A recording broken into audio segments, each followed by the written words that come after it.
Bonjour, bienvenue à la Cité des Sciences et de l'Industrie pour un tour d'horizon de l'actualité scientifique. Nous parlerons du plus haut pont du monde, des incroyables facultés de survie des oursons d'eau ou encore d'une application qui nous fait plonger au cœur des plantes. Mais commençons par la moisson d'étoiles la plus importante jamais récoltée. Et cela se passe dans notre galaxie, la Voie lactée, qui compte plusieurs centaines de milliards d'étoiles. Jusqu'à présent, on ne connaissait la position exacte de seulement 2 millions d'entre elles. Grâce au satellite européen Gaia, lancé en 2013, un bond gigantesque vient d'être franchi. Avec cet inventaire en 3 dimensions, nous connaissons pour la première fois la position de plus d'1 milliard d'étoiles de la Voie lactée. Grâce à ce nouveau satellite, on observe des astres 100 fois plus lointains qu'avant. Les données n'indiquent encore qu'un seul point de mesure, la position des objets. À terme, Gaia sera en mesure d'estimer la distance qui les sépare de la Terre ainsi que leur vitesse propre. Il faudra attendre 2020 pour disposer de l'ensemble des données. Grâce à la cartographie précise de la Voie lactée, les scientifiques connaîtront mieux sa structure, ils pourront aussi étudier la matière noire et tester certains principes de la relativité générale.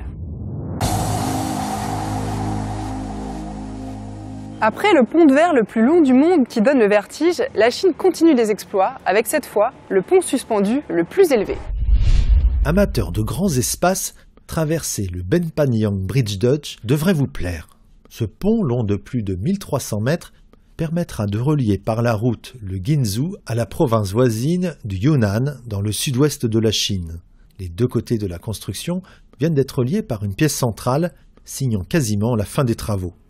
L'ouvrage aura coûté plus de 104 millions d'euros et offre un superbe panorama sur la rivière Beipan.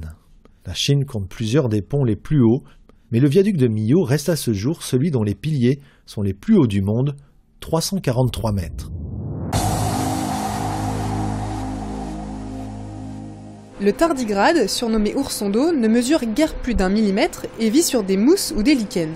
Mais son immense notoriété provient de ses capacités d'adaptation hors normes. Il peut survivre dans l'espace, résister à des températures proches du zéro absolu, ou encore vivre plus de 10 ans sans eau ni nourriture. Une équipe de l'université de Tokyo vient de séquencer entièrement son génome pour tenter de percer les mystères de cette étonnante espèce. Lorsque le tardigrade rencontre la sécheresse, son corps se déshydrate presque entièrement. L'animal ne montre alors plus aucun signe visible d'activité. Mais une simple goutte d'eau suffit à le ramener à la vie.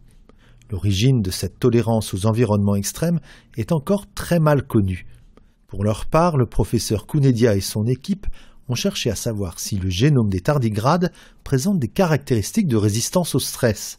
Ils ont identifié une protéine vraisemblablement unique à cette espèce qu'ils ont transplantée dans des cellules humaines. Puis ils les ont soumises à des rayons X très nocifs qui détruisent habituellement le matériel génétique. Ils ont alors constaté que la protéine des tardigrades se lie à l'ADN et aide les cellules à se protéger contre les rayonnements.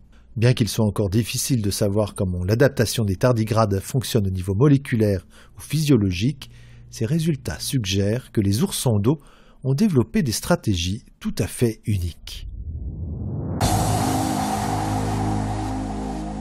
Vous ne verrez plus jamais vos plantes vertes de la même façon. Un centre de recherche australien spécialisé dans les sources d'énergie végétale vient de sortir une application mobile de réalité virtuelle qui nous plonge au cœur de la cellule. Téléchargeable gratuitement, l'application Virtual Plant Cell permet d'observer et d'interagir avec le monde microscopique du métabolisme végétal. L'utilisateur peut librement se déplacer dans la cellule, voir de près un chloroplaste, l'organite qui effectue la photosynthèse, les mitochondries qui réalisent la respiration, ou encore voir les brins d'ADN tourbillonner autour du noyau. Les gamers ne sont pas oubliés puisqu'il y a aussi des défis à relever. Le Centre australien d'excellence en biologie de l'énergie des plantes espère obtenir des fonds pour poursuivre le développement de l'application. Voilà, ce journal est maintenant terminé. Retrouvez-nous sur scienceactualité.fr, le site de la rédaction. Bonne semaine à tous.